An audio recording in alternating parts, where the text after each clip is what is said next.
Thank you, Andrew. Llewellyn Wells is president and founder of Living City Block, which creates replicable, exportable, scalable, and financially viable frameworks for the resource-efficient regeneration of existing cities. An Emmy Award winning winner for The West Wing, one of the greatest shows of all time.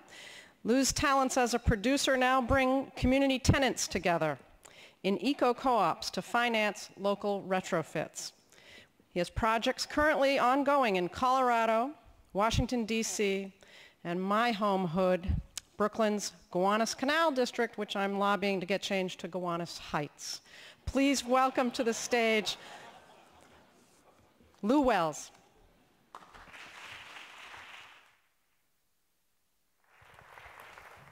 Good afternoon. Thank you very much to MAS for sponsoring this and putting on this entire event, to American Express for sponsoring this particular panel, and for MAS having the courage to invite such a small and fledgling organization to present on stage with these amazing people that have gone before us. So we're going to go now from, there it is. We're going to go now from the rather large scale of the New York City region that David was talking about, and the neighborhood kind of projects that are going on at a larger scale that, all across the country, to the incredible work that's going on at the Navy Yard. That was a very inspiring presentation, to a couple of blocks in Brooklyn. So Living City Block, what is Living City Block? Well, first of all, why are we doing it? We all know this stuff. We'll go through the context stuff really quickly. The world's becoming more and more urbanized. What kind of cities are people going to live in? Are they going to live in these kind of places? What do you think? Or would you rather try to see people living in these kind of communities and neighborhoods? Guess which one we prefer. This is our vision and mission. I'm told you never read your own slides, so I'm not going to. What we're trying to do is work at the neighborhood scale to show that through community involvement, community design processes, that you can accomplish a lot more in aggregation than you could ever accomplish one building, one business, or one resident or stakeholder at a time. Now, how do we do that? Well, we work with communities as implementation partners. So we come in, we commit for a very long period of time, anywhere from 6 to 10 years. We work with the community to try to change a good number of things from a sustainability perspective. We believe a couple of things that are very important to get out of the way up front. Sustainability can be an equalizer.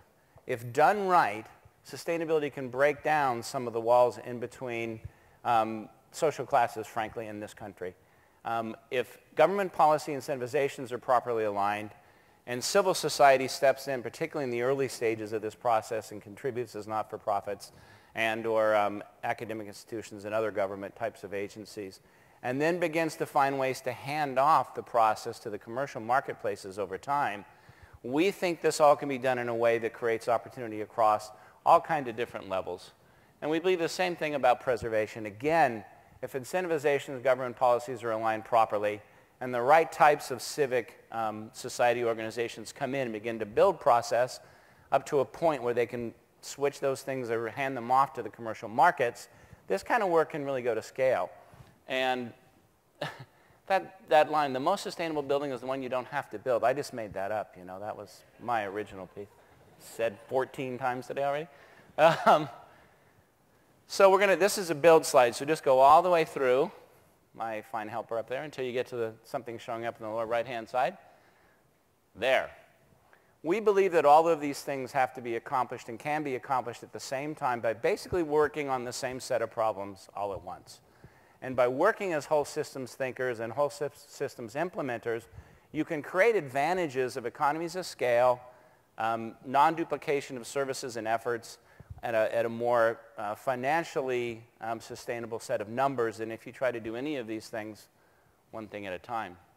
So how are we going to do it?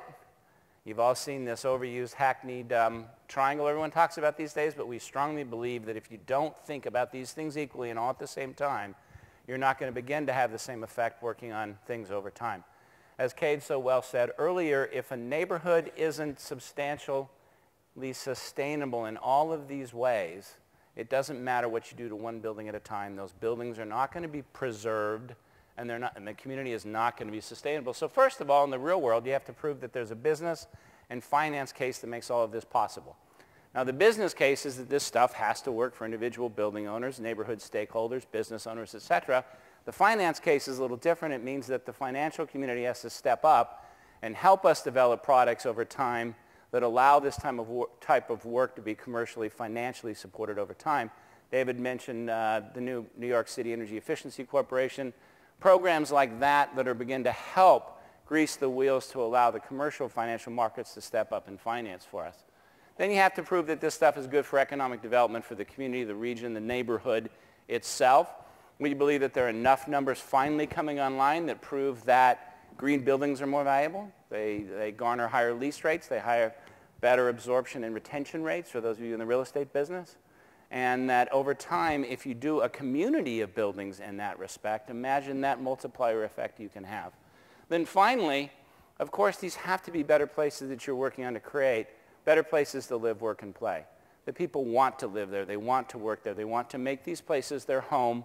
So they're vested in these communities, and they'll continue to help these communities grow more and more vibrant over time. Was that a slinky? What was that?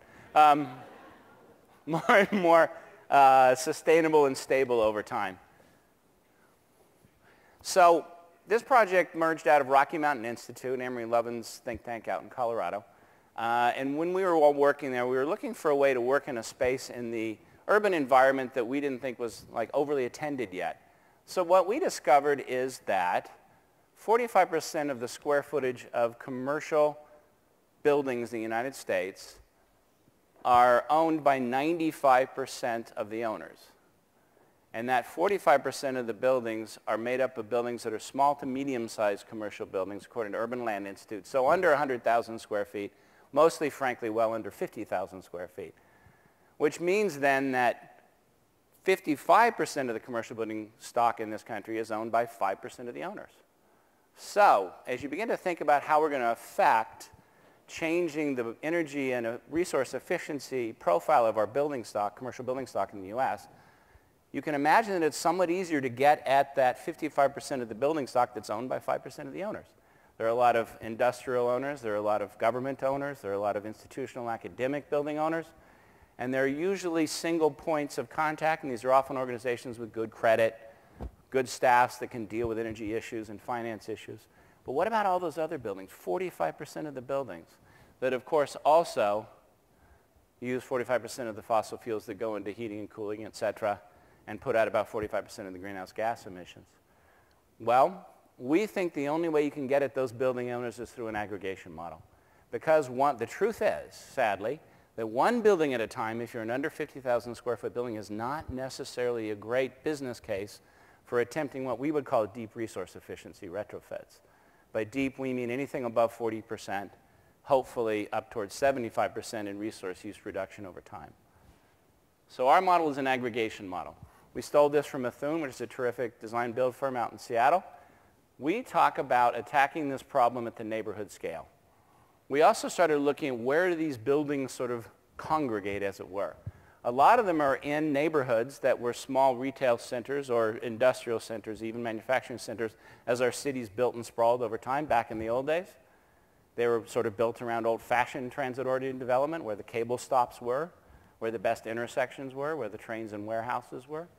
So that there were a lot of these kind of buildings that were naturally aggregated into neighborhoods. So a lot of people are looking at the idea that actually it's very hard to get towards net zero resource use as a single building. That you have a much better chance of reducing those kind of issues at the neighborhood scale when you have the power of aggregation and the advantages between buildings that would present. So this gets into the kind of inputs, outputs in a neighborhood, what comes in, what goes out. We want to think about all those things as we go. And we have a process that when we first started, we thought we were going to be very technical people. We were going to go in and give people a great argument about why they should redo their buildings, and everybody was going to line up behind us like little lemmings and follow us to the edge of the cliff and jump off. It doesn't work that way. It doesn't matter, particularly in this economic environment. So we're all finding out how good a business case you present someone to do efficiency on their building. They're not necessarily going to do it. It's a very long, slow process to bring people together and get them committed to doing this kind of work. So we go through an old-fashioned now community organizing kind of process right out of the playbook. We do charrettes, workshops, identifying champions, doing these things over a long period of time to get people connected and committed to working on their buildings in their community. Where are we? We are in Gowanus Heights, which is a wonderful idea, except it'll just jack the real estate prices up there even higher and closer to Carroll Gardens and Park Slope prices. But it sounds great. We're on our first phase project in Brooklyn. We're between 3rd Avenue and Smith Street on 3rd Street. We crossed the canal and that property. And we have created an even smaller footprint of about 4 blocks right in the middle of that area to try to tackle first. And that is the set of buildings. You can see this is part of an energy modeling process that we're going through, where we look at what each of those buildings does, how it performs. Thus, we can begin to figure out where the opportunities for fixing the buildings and making them better are. We're doing that with a terrific Brooklyn-based company called Safera and our larger commercial partner, United Technologies, to figure out exactly what we can do in these communities. So we really have deep, aggressive reduction goals. We want to hit 75% energy reduction in 4 to 6 years. Now, in order to do that, we think you can get about half of that through efficiency. But we think you have to get the other half through some kind of energy production. So we're looking at all kinds of district energy systems. This is a cogen plant that General Electric makes down that lower right-hand corner. But what kind of things can you do at a community scale when you bring these building owners and businesses and residents together that they could never possibly think of doing just as one building owner at a time? Certainly this kind of district energy system is one of those things.